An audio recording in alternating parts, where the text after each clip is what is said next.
Meus caros amigos e amigas, algumas pessoas nos perguntam o seguinte: por que Nossa Senhora de Fátima apareceu aos 3 pastorinhos em Fátima em 1917?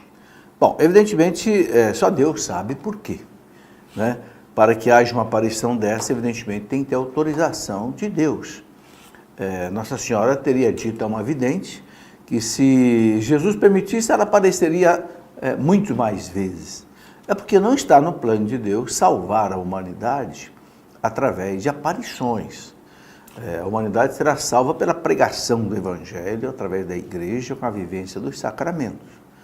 Mas Deus permite que Nossa Senhora de vez em quando apareça para trazer assim um reavivamento espiritual. Ela não traz nada de novo em termos de doutrina. E ela também não afronta a hierarquia da igreja, porque ela sabe que foi seu filho que instituiu o magistério da igreja e a hierarquia da igreja. Então, Nossa Senhora apareceu em 1917, exatamente no momento em que o mundo estava vivendo a primeira pior guerra que o mundo tinha conhecido, a Primeira Guerra Mundial, que começou em 1914 e terminou em 1917. E foi tão terrível essa Primeira Guerra porque foi a primeira vez que foi usado o avião, com os bombardeios. Então foi uma coisa assim impressionante, tipo de guerra que a humanidade nunca tinha vivido, porque até então as guerras só usavam o quê? Canhões, metralhadoras, né? Mas não havia os bombardeios aéreos. Então houve uma mortandade tremenda, de 5 a 10 milhões de pessoas morreram na Primeira Guerra Mundial. E Nossa Senhora apareceu exatamente para pedir aquelas crianças, né? Francisco, Jacinta e Lúcia, que pedisse ao mundo para rezar o rosário. Por isso é chamado de Nossa Senhora do Santo Rosário de Fátima. Rezar o rosário é para que haja paz no mundo. E também para que haja a conversão dos pecadores, porque ela disse que muitos se perdiam por falta de pessoas que orassem e se sacrificassem pela conversão dos pecadores. Inclusive mostrou para as crianças uma visão do inferno, para mostrar que de fato o inferno existe. A pessoa que morrer é assim, brigada com Deus, não se reconcilia de forma nenhuma, né, com o coração fechado, endurecido, a pessoa pode viver eternamente longe de Deus, numa situação de sofrimento, de angústia, né? Muito bem, então Nossa Senhora prometeu às crianças que a Primeira Guerra acabaria, mas que se o mundo não se convertesse, aconteceria uma Segunda Guerra, pior ainda. E lamentavelmente aconteceu. Né? A partir de 1939 começou a Segunda Guerra Mundial, muito pior do que a primeira, né? Que terminou depois de 1945, com aquele horror que foi a ação de Hitler, que deve ter matado cerca de 20 milhões de pessoas, incluindo 6 milhões de judeus, e a guerra ao todo, a Segunda Guerra Mundial, deve ter morrido cerca de 50 milhões de pessoas. Bem, e Nossa Senhora, depois disso, mostrava também às crianças o perigo que significava a Rússia para o mundo.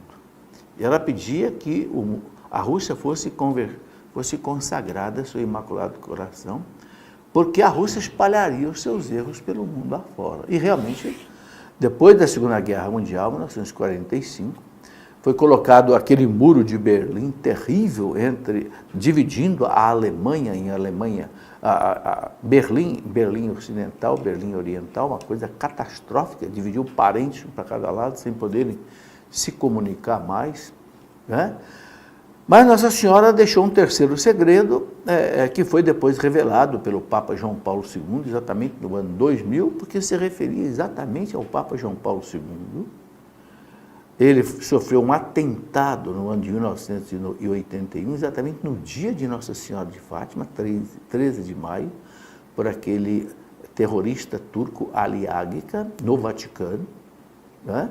E o Papa não morreu por um milagre de Nossa Senhora de Fátima. Ele mesmo diz, né, que uma mão puxou o gatilho, mas infelizmente outra mão, a mão de Nossa Senhora, o protegeu. Né? Isso ele disse para os bispos lá na clínica Gemelli, em Roma, quando ele estava ali depois de ser operado. O Papa não morreu por pouco. Né? Bem, era o começo do pontificado dele, ele foi eleito Papa em 1979, e depois ele teve 25 anos de pontificado. E esses 25 anos tem tudo a ver com o terceiro segredo de Fátima. Todo o trabalho dele movido pela intercessão de Nossa Senhora, fez o quê? Desabar o comunismo em 1989. Inclusive, o Muro de Berlim que caiu, né, em 1989, um pedaço desse muro bem grande, uns 4, 5 metros, está colocado lá no pátio do Santuário de Fátima, né, para mostrar exatamente que pelas mãos de Nossa Senhora de Fátima, com o Papa João Paulo II, aquele Muro de Berlim caiu, o comunismo, né, na Rússia se dissolveu, e todos aqueles países satélites que estavam escravizados pela Rússia, Romênia, Bulgária, Tchecoslováquia, Alemanha Oriental e todos os outros, né, praticamente se libertaram. Né? Foi realmente o maior milagre do século XX. Tudo isso tem a ver com as aparições de Nossa Senhora de Fátima, e a irmã Lúcia, que viveu até os seus 90 anos de idade, pôde retratar tudo isso, né, inclusive num livro que ela escreveu, A Mensagem de Fátima, ela mesma, né, todos os escritos dela, revelando a maravilha que foi a aparição de Nossa Senhora. E o Papa João Paulo II chamava por isso Fátima, né, o altar do mundo. Ou seja, aquele local em que as pessoas vão ali para rezar, para oferecer o sacrifício a Deus, e quem já foi em Fátima, ali já teve um santuário de Nossa Senhora, sente ali, né, realmente esse clima maravilhoso. Ali todas as noites, às 9 horas da noite, 9, 9h30, existe o terço das velas, em que é rezado o terço ali naquela capela central da praça.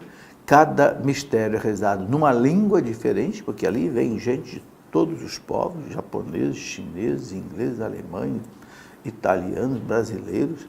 E depois aquela belíssima procissão das velas carregando o andor de Nossa Senhora. Né? E o povo aí sente que realmente Nossa Senhora ali acolhe a humanidade como mãe, libertando a humanidade dos seus males.